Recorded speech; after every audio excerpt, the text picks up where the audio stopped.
Hello all of you and last lecture पे हमने part 10 देखा था और पार्ट 10 में हमने मोस्ट इम्पॉर्टेंट प्रूफ देखा था relation among TPD terminal potential difference are internal resistance and EMF of cell electromotive force. ठीक है, और यहाँ से हमने इसका डेरिवेशन देखा था। तो इसका डेरिवेशन कुछ इस टाइप से था और यहाँ पर 5 से 6 आपके फॉर्मूले निकल कर आए थे। ठीक है, तो ये प्रूफ जो है, यानी कि कहने का मतलब ये है कि ये जो डेरिवेशन है, ये वाला डेरिवेशन, ये पूरे चैप्टर में ई वी आई आर के बीच में एक ही प्रूफ है, एक ही रिलेशन है। अगर इस चैप्टर से कुछ इस टाइप का क्वेश्चन बनता है तो आपने यही करके आना है और ये मोस्ट इम्पॉर्टेंट है प्रूफ आपका बोर्ड एग्जाम के लिए। ठीक है, इसके बाद हम पार्ट 11 और पार्ट 12 क्या चलेगा बेटा, पार्ट 11 एंड 12 में हमने जितने टॉपिक अभी तक पढ़ लिए हैं चैप्टर 3 के, उन सब के न्यूमेरिकल होंगे। क्योंकि क्या है, अब क्या है, चाहे सीबीएसई पैटर्न लो या आईसीएसई पैटर्न लो या आपका यूके पैटर्न लो, तो सभी में अब न्यूमेरिकल को ज़्यादा फोकस किया जा रहा है फिजिक्स में। तो इसलिए जितना ज़्यादा आप न्यूमेरिकल्स करेंगे उतना आपको फॉर्मूला लर्न रहेगा और आप अच्छा अपना रिजल्ट दे पाएंगे। ठीक है, तो टाइम वेस्ट ना करते हुए हम पार्ट 11 को स्टार्ट करते हैं। तो पार्ट 11 में हम कितने न्यूमेरिकल्स देखेंगे, लगभग 8 क्वेश्चन हम यहाँ पर डिस्कस करेंगे और 8 क्वेश्चंस के बाद जो नेक्स्ट पार्ट रहेगा उसमें हम रिमेनिंग क्वेश्चंस को सॉल्व करेंगे, फिर नेक्स्ट टॉपिक हम पढ़ेंगे। ठीक है, तो पहला क्वेश्चन देखते हैं। पहला क्वेश्चन कहा गया है, charge of 30 coulomb per minute is flowing in a wire, find the value of current in the wire. आपको क्या कहा गया है कि 30 कूलम का एक चार्ज है जो एक वायर में फ्लो हो रहा है और उस वायर में फ्लो मतलब पर मिनट, मिनट मतलब 1 मिनट में, तो आपके पास करंट की वैल्यू आपसे पूछा है। ठीक है ना, तो मैंने आपको बार बार ये बोला है कि जब भी बेटा आपको न्यूमेरिकल्स करने हो, सबसे पहले गिवन डाटा का चार्ट बनाओ। तो पहले वाले में गिवन डाटा का अगर मैं चार्ट बनाऊं तो मुझे तो क्यू की वैल्यू मिल गई, क्यू की वैल्यू मिल गई मुझे 30 कूलम। क्लियर है इतना? इसके बाद हम जाएंगे किस पे, हम जाएंगे किस पे, क्या कहा गया है, मिनट। यानी कि मिनट का मतलब क्या है, टी की वैल्यू आपको दे दी 1 मिनट। बट आपको ये पता है कि कभी भी हम टाइम मिनट में मेज़र नहीं करते हैं, हम टाइम को किस में मेज़र करते हैं, सेकेंड में। और 1 मिनट में कितने सेकेंड्स होते हैं, 60 सेकेंड्स होते हैं। तो क्यू की वैल्यू मिल गई, टी आपको दिया है और आई आपको फाइंड आउट करना है। तो हमें पता है क्यू आई टी के बीच में रिलेशन क्या होता है, ये तो हम डेरिवेट कर चुके हैं। आई इक्वल में होता है क्यू अपॉन में टी। देन आई इक्वल में आपके पास क्या आ जाएगा, क्यू की वैल्यू है हमारे पास 30 और टी की वैल्यू हमारे पास कितनी है, 60 है। देन आई की वैल्यू हमारे पास कितनी आ जाएगी, सॉल्व करके 30 1 जा 30, 32 जा 60। देन फाइनली आई की वैल्यू अब जब हम 2 से 1 को डिवाइड करेंगे, पॉइंट लगाएंगे, 0 बढ़ाएंगे, 2 5 जा 10। तो फाइनली आपके पास जो आंसर आएगा वो आंसर क्या आएगा, जो आंसर आपके पास आएगा फर्स्ट क्वेश्चन का, वो आएगा आपके पास आई इक्वल में 0.5 एम्पियर। क्लियर हो गया? आई होप आपको ये फर्स्ट क्वेश्चन समझ में आ गया होगा, बहुत इजी वे में मैंने आपको समझा दिया है। ठीक है, बढ़ते हैं सेकंड क्वेश्चन के आंसर पे। देन सेकंड क्वेश्चन में क्या कहा गया है, सेकंड क्वेश्चन को अगर हम देखें तो सेकंड क्वेश्चन हमसे कहा गया है, EMF of storage battery of any car is 12 volt. एक आपके पास स्टोरेज बैटरी है, ये केमिस्ट्री में आपने पूरी डिटेल पढ़ रखी होगी इसकी। तो स्टोरेज बैटरी जो है, इस पे हमारे पास क्या हो रहा है, इसमें हमारे पास 12 वोल्ट की एक क्या है, 12 वोल्ट की क्या है आपके पास बैटरी है। ठीक हो गया? आगे कहा गया है, what will be the value of maximum current, current find करना है फ्रॉम बैटरी इफ यदि internal resistance of battery is 0.4 ampere. तो जब हमसे ये क्वेश्चन में कहा गया है कि ये आपके पास इंटरनल रेजिस्टेंस आपका दिया हुआ है और याद रखना यहाँ पर एक आपको बोला गया है कि मैक्सिमम करंट, तो यहाँ पर मैं पहले कंडीशन लिख लेती हूँ कि जो मैक्सिमम करंट की कंडीशन होती है, मैक्सिमम करंट, जब मैक्सिमम करंट की कंडीशन होती है तो कैपिटल आर की वैल्यू क्या हो जाती है, 0। तो हमें क्या निकालना है, आई मैक्सिमम निकालना है। तो आपने लास्ट लेक्चर पे जब ईवी आई आर के बीच में हमने रिलेशन करा है, जिसने वीडियोस देखी होंगी, तो लास्ट में हमने ये निकाला है कि आई बराबर है E over R plus R. तो यहीं पे हम इस फॉर्मूले को अप्लाई करेंगे। पहले हम गिवन वैल्यू लिख देते हैं। ईएमएफ ऑफ सेल आपको गिवन है 20 वोल्ट, ठीक है। इसके अलावा आपको आई थिंक एक इंटरनल रेजिस्टेंस भी गिवन है, ठीक, ये दिया है ना। किसी कार की संचायक बैटरी का वैद्युत वाहक बल 12 वोल्ट है और आंतरिक प्रतिरोध 0.4 है। आपने अधिकतम धारा फाइंड करनी है। तो यहाँ पर आर की वैल्यू दी है 0.4 ओम, ठीक है। तो अब यहाँ से हमने अभी देखा कि जो आई मैक्सिमम की वैल्यू है वो क्या है, फॉर्मूला होता है टोटल। आपको जब इंटरनल और एक्सटर्नल रेजिस्टेंस के बारे में बात करेगा तो कंबाइंड फॉर्मूला आपके पास ये लगता है। फिर हमने पढ़ा कि मैक्सिमम करंट की कंडीशन में क्या है, आर की वैल्यू 0 होती है, कैपिटल आर की। तो आई मैक्सिमम की वैल्यू क्या आ जाएगी, ई की वैल्यू क्वेश्चन के अकॉर्डिंग 20 है, देन 20 अपॉन आर कैपिटल 0 और स्मॉल आर 0.4, स्मॉल आर 0.4। तो यहाँ से आई मैक्सिमम की वैल्यू आपके पास क्या आ जाएगी बेटा, 20 और ये हो गया 0.4। देन पॉइंट को हम रिमूव करके एक 0 आपका होगा क्योंकि पॉइंट के बाद 1 डिजिट है। तो फाइनली आपके पास आंसर आ गया आई मैक्सिमम इक्वल्स टू 4 5 4 20 यानी कि 50 एम्पियर। एक मिनट, सॉरी, आपको क्वेश्चन के अकॉर्डिंग 12 वोल्ट दिया है। चलो कोई नहीं, इसी क्वेश्चन को ही हम चेंज कर देते हैं, ठीक है। आपको ये पूरा सॉल्यूशन चेंज करने की ज़रूरत नहीं है, आप क्वेश्चन को चेंज कर दो, इसको हम 20 वोल्ट कर देते हैं, ठीक हो गया। आप सही बैठ जाएगा ना बेटा, 20 वोल्ट। आप 12 करके सॉल्व कर लेना, 12 करके सॉल्व करेंगे तो ऊपर 12 देन ये आपका 30 आ जाएगा, ठीक है। बट यहाँ पर मैंने इसकी वैल्यू को चेंज करके क्या लिख दिया है, 20 कर दिया है। तो 20 के हिसाब से आंसर आपका क्या आएगा, आई मैक्सिमम इक्वल्स टू 50, ठीक है। कंफ्यूज नहीं होना है कि मैम ने वैल्यू को चेंज कर दिया है। आप ट्राई करके देखेंगे, यहाँ पर अगर 12 वोल्ट है तो 12 का मतलब क्या है, अप में 12 0.4 यानी कि आपके पास तब आंसर 30 एम्पियर आएगा, ठीक है। तो इसमें कंफ्यूज नहीं होना है। अगर 20 वोल्ट रहे तो उस कंडीशन पे आपका आंसर क्या आएगा, 50 एम्पियर। तो ये दोनों क्वेश्चन के आंसर्स आपको समझ में आ गए होंगे। बढ़ते हैं थर्ड क्वेश्चन में। थर्ड क्वेश्चन में आपसे क्या कहा गया है, देखते हैं। यह है third question. By flowing a current of 3 ampere in an electrical circuit for 5 minute. 5 minute के लिए 3 एम्पियर का करंट एक सर्किट में फ्लो हो रहा है।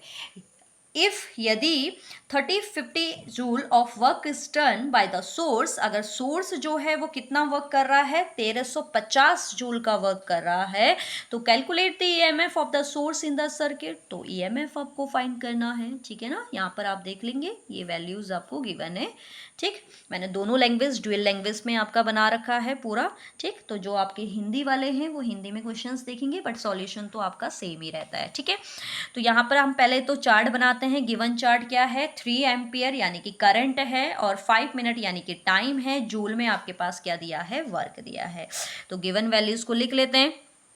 आई की वैल्यू कितनी दे रखी है आपको, 3 एम्पियर, ठीक है। इसके बाद कहा है ये कितने टाइम्स के लिए फ्लो हो रहा है, 5 मिनट के लिए। और आपको पता है टाइम को हम किस में नहीं लेते, मिनट में नहीं लेते हैं। तो आपको पता है कि 1 मिनट इक्वल में क्या होता है, 60 सेकेंड्स, ठीक है। छोटी छोटी टर्म्स देखो, मैं बहुत इजी वे में कर रही हूँ।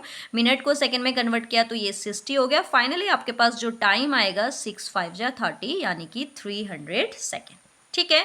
इसके बाद आपको एक वैल्यू आई थिंक और दे रखी है, 30-50 जूल। जूल में क्या होता है, ऑलवेज वर्क होता है। तो ये हो जाएगा 30-50 जूल। तो यहाँ से अब आपके पास ई आ गया है।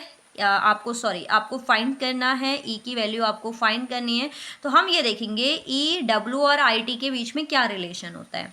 तो सिंपली हमने क्या रिलेशन पढ़ा, ये तो आपको अच्छे से पता है। बताएंगे, आप लोग ही बताएंगे कि ये रिलेशन हमने क्या पढ़ा था। ये रिलेशन हमने पढ़ा था सेल का ईएमएफ, अगर आपको ध्यान होगा E इक्वल में हमने देखा था W अपॉन में Q होता है। तो इस फॉर्मूले की अकॉर्डिंग अगर मुझे E निकालना है तो वैल्यूज़ हमको सारी मिल ही गई है, बट यहाँ पर Q को इसने डायरेक्टली नहीं दिया है, तो Q को हम किस में ब्रेक करेंगे, IT में।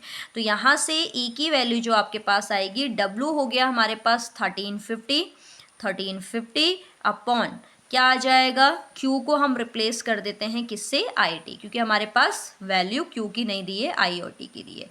तो ये हो गया 3050, I हमारे पास है 3 एम्पियर और टाइम हमने निकाल दिया 300, देन 3 इंटू 300। फाइनली E की वैल्यू क्या आ जाएगी, 0 से 0 कैंसिल आउट हो गया हमारे पास। देन इसको सॉल्व करने की कोशिश करते हैं। 135/3 इंटू 30, तो यहाँ से हमारे पास इसको काट देते हैं। 5 6 जा 30, 5 2 जा 10 और 5 7 जा 3 9 जा, और फिर ये 3 से फिर कट रहे हैं, 3 3 जा 3 2 जा। तो फाइनली E जो हमारे पास आ रहा है वो क्या आ रहा है, 3/2। तो यहाँ से इसको जब हम सॉल्व करेंगे तो 2 1 जा 2, 1 कैरी बचेगी, 0 लगाएंगे, 2 5 जा 10, और आपको पता है E की यूनिट क्या होती है, वोल्ट।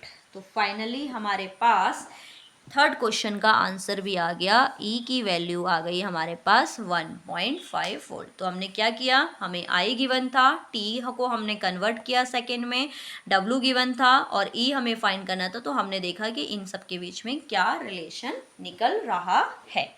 ठीक है, तो आई होप आपको थर्ड क्वेश्चन भी इसका आंसर भी आ गया होगा। ठीक, बढ़ते हैं नेक्स्ट क्वेश्चन में, question number 4।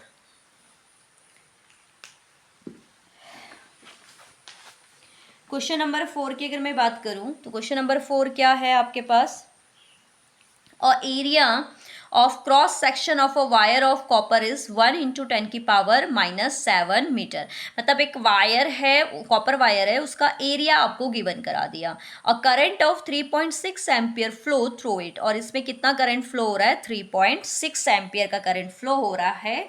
Find the current density. Simply आपको देखो, अगर आपको डेरिवेशन अच्छे से समझ में आ गए ना, तो डेरिवेशन जिस बच्चे को समझ में आ गए और लास्ट उसको लर्न है कि डेरिवेशन में लास्ट ये कॉन्सेप्ट आता है या ये फॉर्मूला हमारे पास निकल कर आता है, तो वो ईजिली आपके न्यूमेरिकल्स को सॉल्व कर लेगा। तो देखो, देख रहे हो ना आपकी, जब जितने भी हम न्यूमेरिकल्स कर रहे हैं, इसके प्रीवियस लेक्चर्स में भी हमने जितने न्यूमेरिकल्स करे हैं, सारे क्या होते हैं, फॉर्मूला बेस्ड होते हैं। हमने ईयर क्वेश्चंस भी सॉल्व करे तो सारे क्या हैं, हमारे फॉर्मूला बेस्ड है। जब हमारे पास फॉर्मूला बेस्ड क्वेश्चन के आंसर्स आ रहे हैं तो इसका मतलब हमारे पास मेन क्या है, जो डेरिवेट हम करते हैं वो हमारा फॉर्मूला मेन होता है। अब आपका, जैसे मैंने अभी ये 3 न्यूमेरिकल बताए, जब आपको ये पता ही नहीं होता कि आई का फॉर्मूला क्या है तो आप क्या कर लेते, गिवन तो सारी वैल्यूज हैं, पुट भी तो करना आना चाहिए ना, फॉर्मूला भी तो पता होना चाहिए। तो जो फॉर्मूला पता नहीं है तो आप बेटा न्यूमेरिकल्स को नहीं कर पाएंगे। इसलिए फिजिक्स में बच्चे बहुत पढ़ते हैं बट रिजल्ट अच्छा नहीं आ पाता है, लेकिन जो बच्चे सॉलिड पढ़ते हैं, सॉलिड मतलब कॉन्सेप्ट को समझ के पढ़ते हैं, वो बहुत अच्छे नंबर्स को गेन कर लेते हैं, यहाँ तक कि बच्चे 100 भी मार जाते हैं। तो इसलिए आपको क्या है, फॉर्मूलेज देखने। अब थर्ड क्वेश्चन में जब हमें ये पता ही नहीं होता कि E की वैल्यू, E इक्वल में होता है W अपॉन में Q, तो गिवन वैल्यू से हम क्या कर लेते, गिवन वैल्यू का चार्ट बना लेते, बट हमें यही पता नहीं है कि रिलेशन क्या है, तो क्या करेंगे हम क्वेश्चन को सॉल्व। ठीक है ना, तो इसलिए न्यूमेरिकल्स को करने के लिए आपको क्या होने चाहिए, जितने भी मैंने डेरिवेट करवा रखे हैं, डेरिवेशंस करा रखे हैं, उनको आप अच्छे से देखें। ठीक है, तो इस क्वेश्चन को बढ़ते हैं। तो हमें सिंपली करंट डेंसिटी बोली है, तो जब करंट डेंसिटी हमें बोली दी है, पहले हम गिवन वैल्यूज लिख लेते हैं। वैल्यूज के अकॉर्डिंग हमें ए की वैल्यू आपको दे रखी है 1 × 10⁻⁷। ठीक हो गया, आई आपको दे दिया 3.6, तो क्या बचा, कुछ बचा, कुछ नहीं बचा। देखो, ए भी मिल गया, आई भी मिल गया। अब जिसको करंट डेंसिटी का फॉर्मूला ही नहीं पता है तो वो क्या करेगा इस क्वेश्चन में, तो करंट डेंसिटी का फॉर्मूला क्या होता है, we know that Z equals to होता है I/A। क्या होता है, I/A होता है। तो इस बेस पे अगर मैं देखूं, J इक्वल में आ जाएगा I की वैल्यू क्या है 3.6। देखो, इतना इजी कोई न्यूमेरिकल है। अब जब फॉर्मूला नहीं पता होगा तो वैल्यू लिख के छोड़ दो, और क्या कर सकते हो आप, 1 × 10⁻⁷। क्लियर है, तो यहाँ से J की वैल्यू क्या आ जाएगी, ये आ जाएगी 3.6, देन माइनस की पावर न्यूमेटर में जाकर ये क्या हो जाएगी प्लस की, और जे की यूनिट यहीं से हम निकालते हैं, आई की यूनिट हो गई एम्पियर और टाइम एरिया की यूनिट हो गई मीटर, यानी कि मीटर स्क्वायर। तो देखो कुछ था इस न्यूमेरिकल में, और 2 मार्क्स में ये न्यूमेरिकल आया हुआ है एग्जाम में, तो 2 मार्क्स खाली हैं ये। ठीक है, तो जिसको फॉर्मूला पता है वो आराम से न्यूमेरिकल्स को सॉल्व कर सकता है। सारी वैल्यूज आपको न्यूमेरिकल में गिवन ही होती है, ऑलमोस्ट गिवन होती है, आपको कुछ फाइंड करना नहीं होता है, बस पुट करना होता है। तो ये 4 क्वेश्चन आपको समझ में आ गया, ए दिया था, आई दिया था, करंट डेंसिटी का फॉर्मूला अप्लाई किया और सॉल्व कर दिया। नेक्स्ट क्वेश्चन आपसे क्या कहा गया है, नेक्स्ट क्वेश्चन को देखते हैं। नेक्स्ट क्वेश्चन आपके पास है a bulb of 220 volt and 100 watt, आपको वोल्टेज और आपको पावर दे दी, is connected to a source of 110 volt, find the electric power used by the bulb. तो सबसे पहले तो आपको इलेक्ट्रिक पावर का फॉर्मूला पता होना चाहिए, तभी तो आप इस क्वेश्चन को कर पाओगे। जब तक आपको इलेक्ट्रिकल पावर का फॉर्मूला ही नहीं पता है तो इस बीच में हम क्या कर सकते हैं, हम कुछ नहीं कर सकते हैं। ठीक हो गया, तो यहाँ पर हम इलेक्ट्रिक पावर का जब फॉर्मूला लगाएंगे तो हमें बेसिकली क्या है, इलेक्ट्रिक पावर हमने क्या पढ़ी थी, मैं इसको दिखा देती हूँ, दोबारा रिमाइंड करवा देती हूँ इलेक्ट्रिक पावर को। इलेक्ट्रिक पावर हमने पढ़ी थी P = W/T, और इसके अलग अलग फॉर्मूले देखे थे। तो देखो अब यहाँ पर मैंने आपको कहा था ना कि न्यूमेरिकल्स में गिवन वैल्यू के हिसाब से हम फॉर्मूले को अप्लाई करते हैं। अब हमें जो रिलेशन निकालना है, अगर मैं गिवन क्वेश्चन के अकॉर्डिंग देखूँ, 5th क्वेश्चन में गिवन क्वेश्चन के अकॉर्डिंग आपको फर्स्ट एक वोल्टेज दी है और एक पावर दी है। तो अगर मैं फर्स्ट वोल्टेज को V1 मान लूँ, V1 आपको दिया है 220 वोल्ट, यहीं से P1 आपको दे दिया है इसने 100 वाट, वाट में पावर होती है। ठीक है, वहां से हमने पहचाना इसे कि ये P की वैल्यू होगी। इसके बाद दूसरे सोर्स की आपको वोल्टेज दे रखी है V2, V2 कितना दिया है 110, बट पावर आपको निकालनी है। तो सिंपल हमने देखो क्या पिक करना है, P और I के बीच में रिलेशन पिक कर लो आप।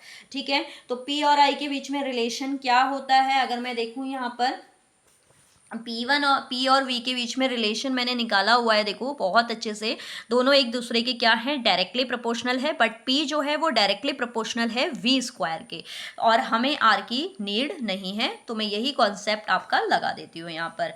तो यहाँ पर हम क्या करेंगे, कॉन्सेप्ट क्या लगाएंगे कि जो P1 है, पहले इक्वेशंस बना लेते हैं, अगर किसी को समझ में नहीं आ रहा है, वैसे मैं इसको डायरेक्टली भी कर सकती हूँ, बट मैं डायरेक्ट करके नहीं दिखा रही हूँ, आपको अप्लाई करके दिखा रही हूँ फॉर्मूले को।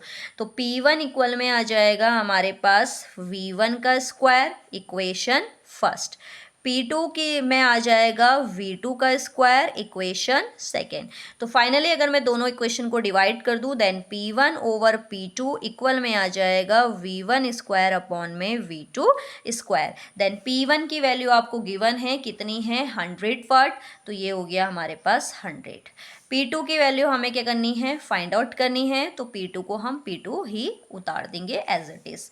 V1 की वैल्यू 220 है और V2 की वैल्यू 110 है। V1 की वैल्यू है 220 इसका स्क्वायर, और V1 की वैल्यू है हमारे V2 की वैल्यू है 110 इसका स्क्वायर। क्लियर है, अब इसको सॉल्व कर लेते हैं। देन 100 में P2, देखो इसको मैं क्या कर रही हूँ, ये हो गया 220 × 220, ओवर में हो जाएगा 110 × 110, 0 0 0 0 कैंसिल आउट हो गए। फाइनली 11 से ये कट होगा 2 टाइम्स, 11 से ही कट होगा 2 टाइम्स। तो फाइनली अगर मैं इसको देखूँ तो हमारे पास अब में तो बच रहा है 100 अपॉन P2 इस साइड पे, सॉरी P2, और यहाँ आपके पास है 2 × 2 ओवर 1 × 1। देन क्रॉस मल्टीप्लाई अगर मैं करूँ तो ये आ जाएगा 4P2 इक्वल में 100, देन P2 इक्वल में आ जाएगा 100 अपॉन में 4। ठीक है, देन P2 की वैल्यू हमारे पास क्या आ गई, P2 की वैल्यू हमारे पास आ गई, 4 से अगर कट करेंगे तो 4 2 जाए, 2 कैरी बची, 4 5 जा 20 और 5, और ये आपको पता है इसकी जो यूनिट होती है वो क्या होती है, वाट होती है। तो P2 की वैल्यू हमारे पास क्या आ गई, 25 वाट। क्या आ गई इसमें, 25 वाट। क्लियर है? तो आई होप आपको ये न्यूमेरिकल भी समझ में आ गया होगा। देखो कितने इजी वे में मैंने बताया है। अगर यहाँ पर आपको न्यूमेरिकल में सपोज आर की वैल्यू दी होती तो आर की वैल्यू में हमारे पास जो रिलेशन बन रहा है वो क्या बन रहा है, इनवर्सली प्रोपोर्शनल का। तो यहीं पे फॉर्मूला क्या हो जाता, P1/P2 बराबर होता R2/R1, क्योंकि ये दोनों इनवर्सली प्रोपोर्शनल है। जब यहाँ 1 चलेगा तो यहाँ 2 आएगा, यहाँ 2 चलेगा तो यहाँ 1। जबकि इस वाले में क्या है, यहाँ 1 चल रहा है तो यहाँ भी 1 आ रहा है बट स्क्वायर है, और यहाँ अगर 2 चल रहा है तो यहाँ भी 2 आ रहा है। ठीक है, प्रोपोर्शनल में सामने होते हैं। बट अगर हमें इस क्वेश्चन में P निकालना होता है और आर गिवन, एक आर गिवन, दो आर गिवन होते और एक P गिवन होता, दूसरा P निकालना होता, तब हम ये वाला फॉर्मूला अप्लाई करते। तो वही मैंने आपको लेक्चर जब ये करवाया था मैंने इलेक्ट्रिक पावर का, तो अच्छे से समझाया था कि बेटा यहाँ पर 4 से 5 फॉर्मूले निकलते हैं, तो हमारा न्यूमेरिकल डिसाइड करता है कि हमें कौन सा फॉर्मूला अप्लाई करना है। ठीक है, तो ये 5th क्वेश्चन भी आपको समझ में आ गया होगा। ठीक है, नेक्स्ट देखते हैं। नेक्स्ट क्वेश्चन है क्वेश्चन नंबर 6। क्वेश्चन नंबर 6 के अकॉर्डिंग हमारे पास क्या है, क्वेश्चन नंबर 6 में हमसे कहा गया है, क्या कहा गया है कि 10⁹ electrons flow from point A to B, point A से बी की डायरेक्शन हमें इलेक्ट्रॉन की दे दी। ठीक है, फिगर भी समझना है, क्यों, क्योंकि find the value of current and its direction, direction भी तो बतानी है हमें। तो इसलिए मैंने क्या कहा, इलेक्ट्रॉन का जो फ्लो हो रहा है वो ए टू बी हो रहा है। ठीक हो गया, एंड कितने सेकंड के लिए हो रहा है, 10⁻³ सेकंड के लिए हो रहा है। तो आपको करंट की वैल्यू निकालनी है, साथ साथ में इसकी डायरेक्शन भी बतानी है। ठीक है, तो पहले करंट देख लेते हैं। गिवन वैल्यू क्या है, 10⁹ इलेक्ट्रॉन्स। 10⁹ इलेक्ट्रॉन्स का मतलब क्या है, 10⁹ इलेक्ट्रॉन्स का मतलब यह है कि टोटल नंबर्स ऑफ इलेक्ट्रॉन कितने हो गए, 10⁹। ठीक हो गया, इसके बाद कितने टाइम्स के लिए ये फ्लो हो रहे हैं, टाइम भी दे दिया आपको, 10⁻³ सेकेंड के लिए आपको आई निकालना है। तो सबसे पहले तो हम देखेंगे कि आई और टी के बीच में रिलेशन होता क्या है। तो क्या रिलेशन पढ़ा था आपने आई और टी के बीच में, आपने पढ़ा आई बराबर होता है Q/T।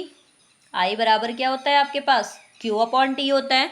तो आई इक्वल में हो जाएगा Q/T। ठीक है, तो यहाँ से हम अप्लाई करेंगे, बट हमें Q नहीं दिया है, आई दिया है, एन दिया है। तो एन और क्यू का एक रिलेशन क्वांटाइजेशन से हमने पढ़ा है कि क्यू की वैल्यू क्या होती है, किसके बराबर होती है, एन की।